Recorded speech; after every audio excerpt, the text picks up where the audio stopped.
Que la grâce et la paix de Dieu soient avec vous. C'est un plaisir de vous retrouver encore aujourd'hui pour participer à la prière de midi sur la chaîne YouTube La Puissance de la Parole. Comme annoncé, aujourd'hui, nous allons utiliser troisième épître de Jean. 3 Jean. Donc, au cours de la semaine, nous avons parlé de Philémon, 2 Jean, aujourd'hui 3 Jean, et demain on va parler de l'épître de Jude. Nous allons lire le texte en français et aussi nous allons faire des commentaires en français aujourd'hui. Aujourd'hui c'est jeudi 21 décembre 2023. Aujourd'hui nous allons lire 3 Jean. 3 Jean, c'est une lettre que l'apôtre Jean a écrite à Gaius pour souhaiter la prospérité. L'ancien à Gaius, le bien-aimé que j'aime dans la vérité.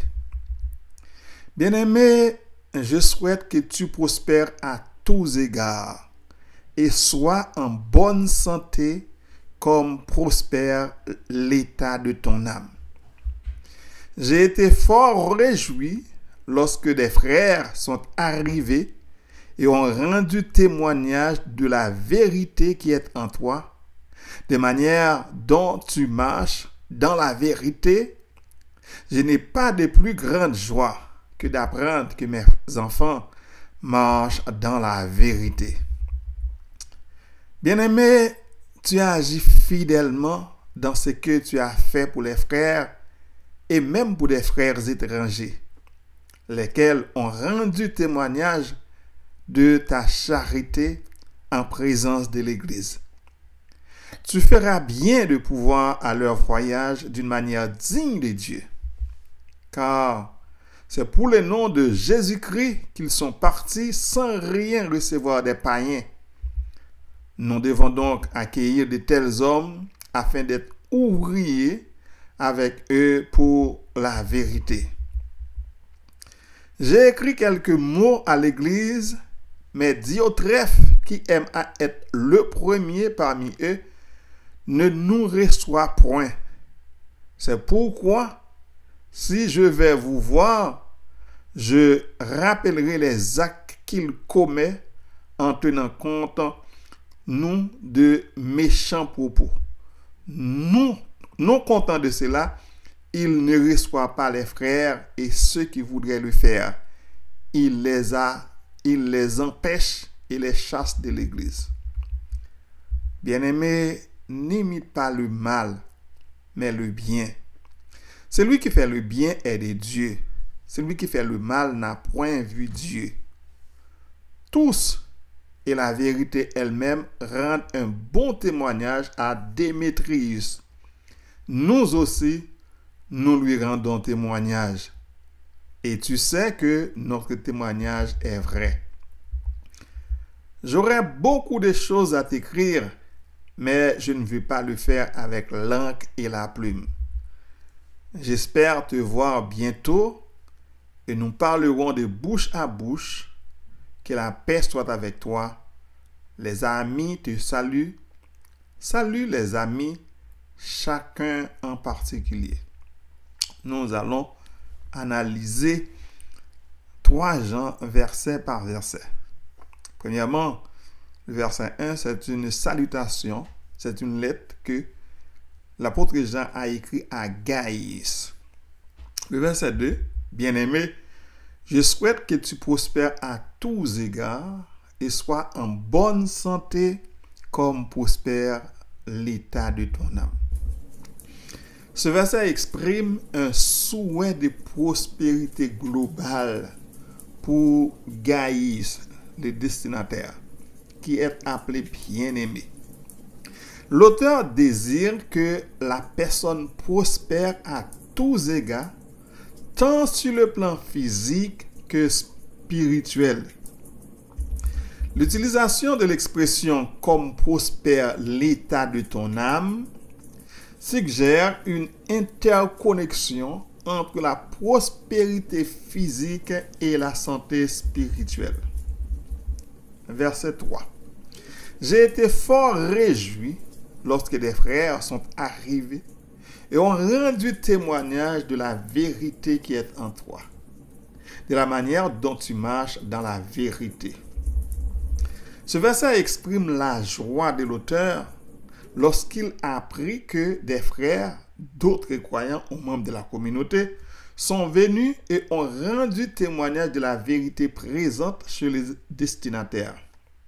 Cela suggère que la personne en question est reconnue pour sa marche dans la vérité, ce qui est une source de réjouissance pour l'auteur. Verset 4. Je n'ai pas de plus grande joie que d'apprendre que mes enfants marchent dans la vérité. Ce verset souligne l'importance de la vérité et la joie que l'auteur éprouve en apprenant que ses enfants, probablement des membres de la communauté ou des convertis spirituellement, marchent dans la vérité. Cela met en avant l'idée que le plus grand bonheur pour l'auteur réside dans la marche droite et véridique de ceux qu'il considère comme ses enfants spirituels. Dans l'ensemble, ces versets reflètent les valeurs chrétiennes telles que la prospérité globale, la santé, la vérité et la joie découlant de la marche dans la vérité. Ils expriment également un lien affectif entre l'auteur et la communauté à laquelle il s'adresse. Le verset 5. Bien-aimé, tu agis fidèlement dans ce que tu as fait pour les frères et même pour des frères étrangers. L'auteur adresse des louanges au destinataire en le qualifiant de bien-aimé. Il reconnaît la fidélité de cette personne dans ses actions envers ses frères, envers les frères, et même envers des frères étrangers. Cela souligne l'importance de l'amour fraternel et de l'aide aux autres indépendamment de leur appartenance communautaire. Le verset 6. Lesquels ont rendu témoignage de la charité en présence de l'Église. Tu feras bien de pouvoir à leur voyage d'une manière digne de Dieu. Les frères étrangers ont témoigné de la charité du destinataire devant l'Église. L'auteur encourage ensuite le destinataire à continuer à soutenir ses voyages de manière digne de Dieu, soulignant ainsi l'importance de l'hospitalité et de l'amour chrétien envers les autres. Le verset 7. Car c'est pour le nom de Jésus-Christ qu'ils sont partis sans rien recevoir des païens. Les frères étrangers sont partis pour témoigner du nom de Jésus-Christ sans recevoir de soutien financier ou de matériel des païens. Cela met en avant la motivation spirituelle de leur mission et souligne l'idée que le service pour Christ devrait être au cœur des actions des croyants. Le verset 8. Nous devons donc accueillir de tels hommes afin d'être ouvriers avec eux pour la vérité. En conclusion, l'auteur exhorte la communauté à accueillir ses missionnaires et à collaborer avec eux pour la vérité. Cela renforce l'idée de l'importance de l'unité et de la coopération dans les services chrétiens, mettant en avant la mission commune de partager la vérité de Jésus-Christ. En résumé, ces versets encouragent la fidélité, la charité, l'hospitalité et la coopération dans le contexte de la mission chrétienne, soulignant l'importance de servir les autres pour la gloire de Dieu. Le verset 9. J'ai écrit quelques mots à l'Église, mais Diotrephe, qui aime à être le premier parmi eux, ne nous reçoit point. L'auteur mentionne qu'il a écrit quelques mots à l'Église probablement pour partager des enseignements ou des encouragements. Cependant, Diotrephe, qui semble avoir un désir d'être en position de leadership ou d'être le premier parmi les membres de l'Église, ne les reçoit pas. Cela suggère un manque d'acceptation ou de reconnaissance envers l'autorité de l'auteur. Le verset 10. C'est pourquoi, si je vais vous voir, je rappellerai les actes qu'il commet en tenant contre nous de méchants propos. Non content de cela, il ne reçoit pas les frères et ceux qui voudraient les faire, il les empêche et les chasse de l'Église. Dans ce verset, l'auteur a l'intention de rendre visite à l'Église en personne. En raison du comportement de Diotrephe, l'auteur envisage de rappeler les actions de Diotrephe qui va jusqu'à proférer des méchants propos contre l'auteur. En outre, Diotrephe refuse d'accueillir les frères et empêche ceux qui le voudraient, allant même jusqu'à les chasser de l'Église. Ces actions sont décrites de manière négative, suggérant une attitude autocratique et discordante de la part de Diotrephe. Ces versets soulignent les défis internes au sein de la communauté chrétienne, mettant en lumière les conflits de leadership, les refus de coopération et l'opposition à l'autorité spirituelle. Il souligne également l'importance de l'unité, de l'accueil des frères et de la résolution des conflits au sein de l'Église. Le verset 11. Bien-aimé, n'imite pas le mal, mais le bien. Celui qui fait le bien est de Dieu. Celui qui fait le mal n'a point vu Dieu. L'auteur encourage le destinataire en le qualifiant de bien-aimé. Il exhorte à suivre le bien et à éviter les mal. L'idée sous-jacente est que la bonté et le bien sont des caractéristiques de ceux qui appartiennent à Dieu, tandis que ceux qui font le mal n'ont pas eu une véritable rencontre avec Dieu. C'est un appel à la moralité et à l'imitation des actions vertueuses. Le verset 12. Tous, et la vérité elle-même, rendent un bon témoignage à Démétrius.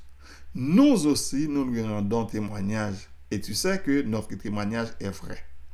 L'auteur mentionne Démétrius et souligne le fait que tout le monde, ainsi que la vérité elle-même, rendent un bon témoignage à son sujet. L'auteur confirme également la véracité de son propre témoignage à propos de Démétrius. Cela peut être interprété comme une reconnaissance de l'intégrité et de la bonne réputation de Démétrius au sein de la communauté. Le verset 13. J'aurais beaucoup de choses à t'écrire, mais je ne veux pas les faire avec l'encre et la plume.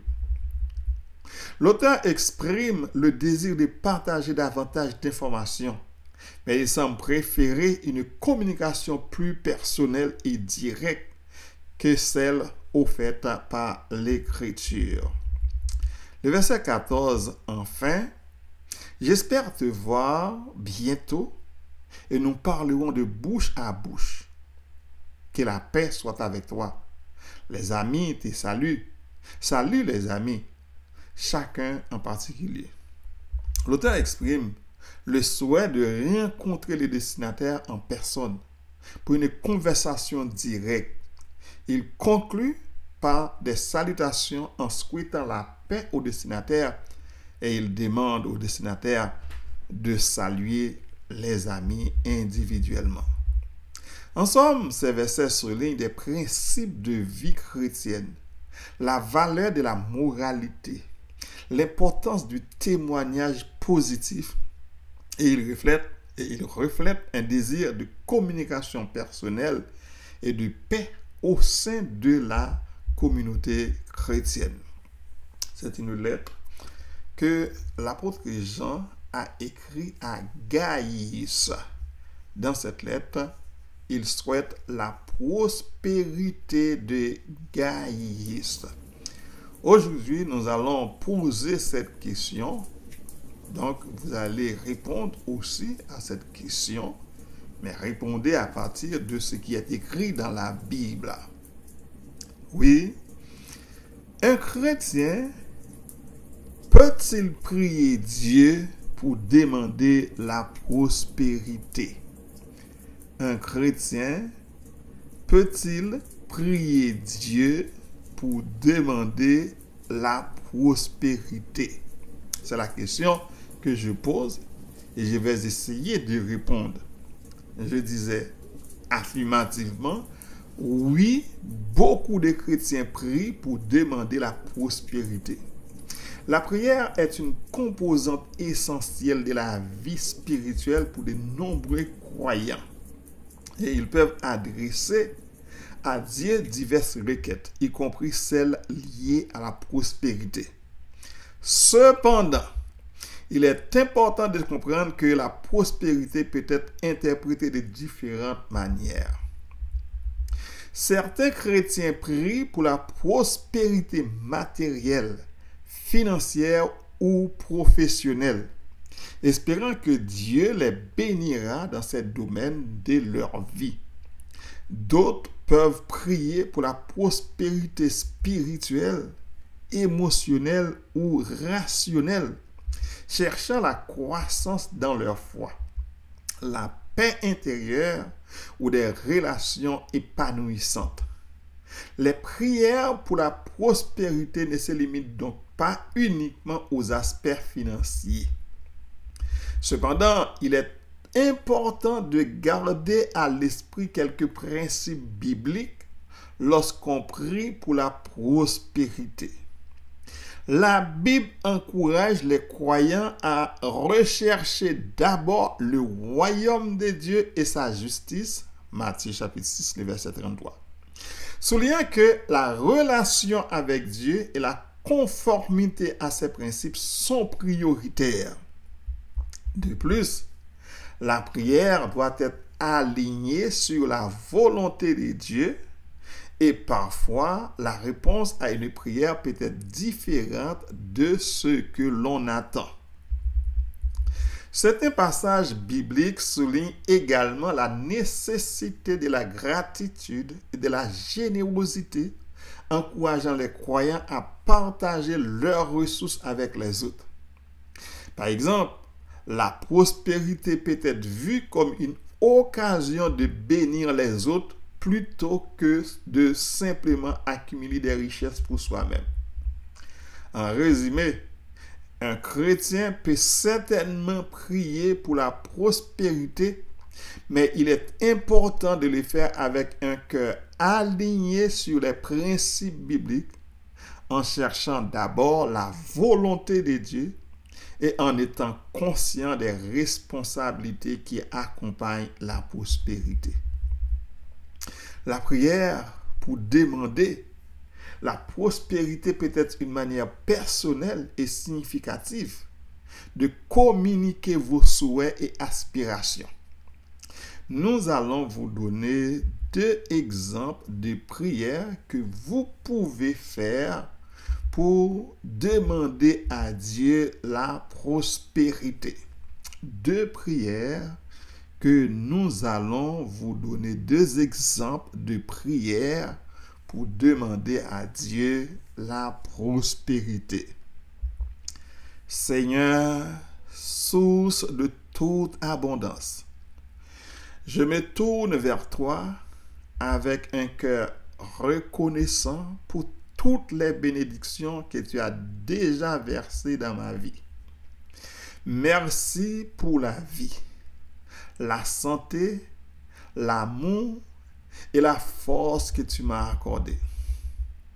Aujourd'hui, je viens humblement de te demander la prospérité dans tous les aspects de ma vie. Ouvre les voies de l'abondance afin que je puisse partager ma richesse avec les autres et contribuer au bien-être de ceux qui m'entourent. Je demande la sagesse et la clarté pour prendre des décisions éclairées et faire des choix qui mèneront à la prospérité. Guide-moi sur le chemin de la réussite et de l'accomplissement personnel et accorde-moi la persévérance nécessaire pour surmonter les défis. Que la prospérité qui vient à moi soit utilisée pour le bien de tous et que je sois une source de bénédiction pour ceux qui en ont besoin. Aide-moi à être reconnaissant pour chaque nouvelle opportunité et partager ma prospérité avec générosité. Je m'engage à travailler dur, à rester humble et à utiliser mes talents de manière constructive. Merci de guider mes efforts vers la prospérité durable basée sur l'intégrité et la compassion. Que ma vie soit remplie de richesses spirituelles, émotionnelles et matérielles et que je sois une lumière pour les autres dans l'obscurité. Amen.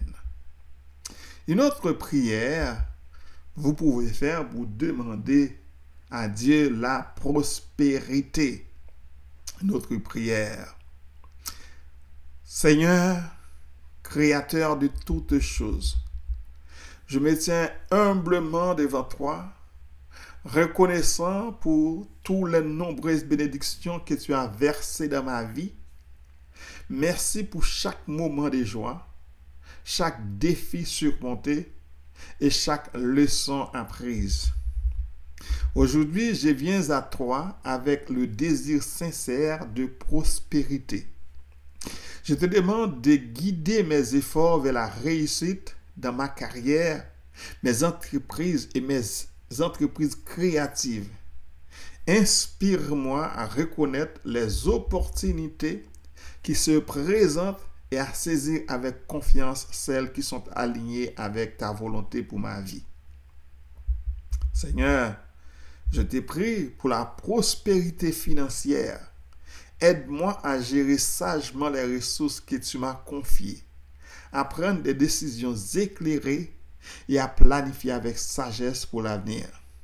Libère-moi des fardeaux financiers qui pourraient entraver ma croissance et permettre que l'abondance soit une réalité dans ma vie.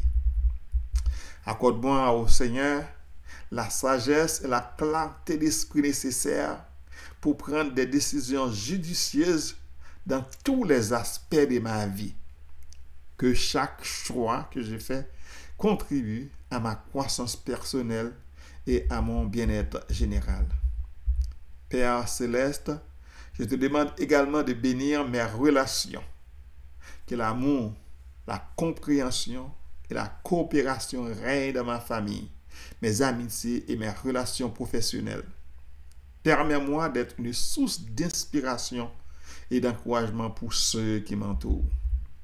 Je m'engage à travailler avec acharnement, à être persévérant face aux défis et à rester fidèle à tes enseignements. Que ma réussite soit un témoignage de ta grâce et de ta bienveillance. Que chaque parcelle de prospérité qui entre dans ma vie soit utilisée pour répandre la bonté et de ceux dans le besoin et contribuer à l'avènement de ton royaume sur terre. Je place ma confiance en toi, ô Seigneur, et je te remercie à l'avance pour les bénédictions à venir. Je te prie au nom de Jésus-Christ qui vit et qui règne au siècle des siècles. Amen.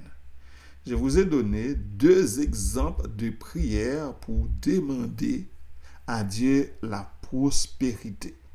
Mais n'oubliez pas que la prière est personnelle et vous pouvez la personnaliser davantage en y ajoutant vos propres sentiments, demandes spécifiques et expressions de gratitude. C'était la prière de midi pour aujourd'hui, 21 décembre 2023.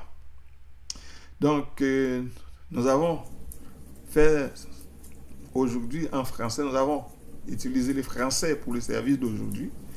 Nous avons déjà lu le texte en créole lundi, donc vous pouvez lire le texte en créole. Aujourd'hui, nous avons utilisé le français. Bon, c'est pour nous dire que 3 Jean, que l'apôtre Jean écrit à Gaius, et dans l'épître ça qu'il écrit à Gaius, l'apôtre Jean souhaitait Gaius prospérer à tous égards. Il prospérer pour Gaius une bonne santé, et puis pour le prospérer, pour le prospérer, même Jean n'amené à prospérer, pour tout col net prospérer. À savoir, l'apôtre Jean souhaitait pour bagaille marcher bien pour Gaius. Pas penser que ces chrétiens nous y pour nous pas remettre bagaille marcher bien pour nous. Mais seulement ça nous dit lorsque bagaille va marcher bien pour vous, faut toujours songer que c'est bon Dieu qui fait le marcher bien pour vous. Oui, ou bien doit prier pour demander bon Dieu pour prospérer. Ou bien doit prier là à l'école, ou prier pour demander bon Dieu pour réussir dans ce qu'on va faire. Dans le travail ou pour réussir. C'est pour prier. Nous pas doit faire rien sans que nous pas prier. Pas seulement al chita sur rosette nous et puis nous dit que tout va aller bien. Mais tant que gens qui nous saute contrôle là, c'est pour demander bon Dieu pour travail dur et pour que ou capable ouais fruit travail. C'est pas arrêter sans travail et puis pour penser que tout va aller bien, et puis vous rester sans travail. C'est pour travail dur, et puis pour capable ouais bénéfice que vous tirer dans le travail. Bon Dieu créé pour nous travail, et lorsque nous travaillons, c'est pour nous prier, bon Dieu, pour nous demander, bon Dieu, ça n'a fait pour que nous capables de réussir. Pour te servir, c'était pasteur Jacob Virgile qui a souhaité passer une bonne fin d'après-midi et après demain si Dieu veut dans même l'air pour prière de midi. Pas oublier, demain si Dieu veut, nous allons étudier avec vous l'épître de Jude. Jude, c'est frère de Jacques, c'est demi-frère de Jésus-Christ. Je l'ai trouvé, le bonheur ineffable. Je suis sauvé, ô joie inexprimable. Mes péchés sont effacés, le sang de Christ me lave, les joues et larmes sont passées. Je ne suis plus esclave. Je l'ai trouvé, le bonheur ineffable. Je suis sauvé, ô joie inexprimable. Mes péchés sont effacés, le sang de Christ me lave, les joues et larmes sont passées. Je ne suis plus esclave. Bonheur, oh quel bonheur d'avoir Jésus.